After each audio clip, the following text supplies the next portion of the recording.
Hi friends, welcome to my channel. రైతు మిత్రులందరికీ శుభోదయం.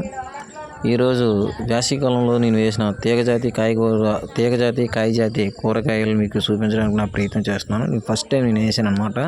సమ్మర్లో యాక్చువల్గా నారుతడి పండుగ నువ్వులు వేసిన తర్వాత వదిలేశారు. ఇక్కడ మనకు ఒక దగ్గరలో చిన్న నూతి ఉంటే నేను కాయగూరలు ఫస్ట్ టైం నేను వేద్దామని ప్రయత్నం చేశాను. ఫస్ట్ నేను వేసిన తర్వాత మా పేరెంట్స్ ఇలాగ ఇచ్చేయడం, చుట్టూ కంచి పెట్టడం అని చేశారు.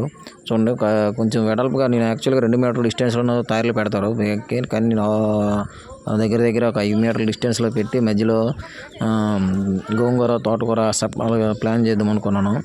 కానీ అలా ప్లాన్ చేసాము అనుకున్నాను, కానీ సరిగ్గా సక్సెస్ అవ్వలేదు. ఫస్ట్ టైం కాబట్టి పెండి మేతలను మందు కొట్టి లైట్గా పలాస దళాలి మనం కొంచెం వారగా తెలిసాము.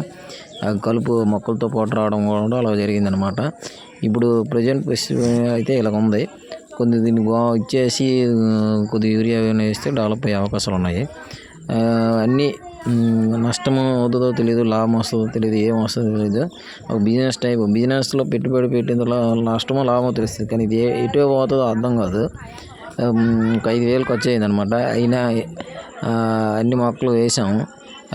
పెరగదో తెలియదు, మార్కెటింగ్ ఎలాగ ఉంటుందో తెలియదు, లేకపోతే ఈ మధ్యలో గాలికో వానుకో పోదో తెలియదు, లేకపోతే పందులు వచ్చి పోతాయో తెలియదు, ఎలా ఉంటుందో తెలియదు. ఈ వ్యవసాయమైనా ఏ వ్యవసాయమైనా ఇలాగ ఉంటుంది, కానీ తప్పదు.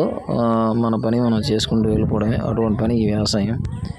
ఊర్లో ఉండి ఒక హ్యాపీగా మార్నింగ్ ఒక 1 అవర్, ఈవినింగ్ ఒక 1 అవర్ మన పని మనం చేసుకుంటూ చేయడం. నేను దీంతో పాటు LIC కూడా చేస్తున్నాను. ఎవరైనా కట్టాలనుకుంటే నన్ను కామెంట్ రూపంలో కామెంట్ చేయండి, ఫాలో చేయండి. ఏదంటే చూశారు కదా, మనం ఇక్కడ కాయ జాతుల్లో వంగ, టమాటా అవన్నీ వేసాము. బెండ ఉష్ణం 5 టెంపరేచర్ తట్టుకుంటుంది కాబట్టి యాక్టివ్గా ఉండగలుగుతుంది. మనకు వంగ, టమాటా కూడా పర్వాలేదు, కొద్దిగా మొలక శాతం తగ్గినా బాగానే ఉంది. చూడండి, పొలంలో మనకు విశాఖ అనేవి కనిపిస్తుంటాయి. ఇలా నాకు కనిపించింది అనమాట. ఇటువంటి వీడియోస్ కోసం ఉన్న ఛానల్ ఫాలోఅప్ చేయండి. మీరు మరిన్ని అప్డేట్స్ అవ్వడానికి నేను ముందుగా ఉంటాను అనమాట. Thank you all. Please follow చేయండి, లైక్ చేయండి, షేర్.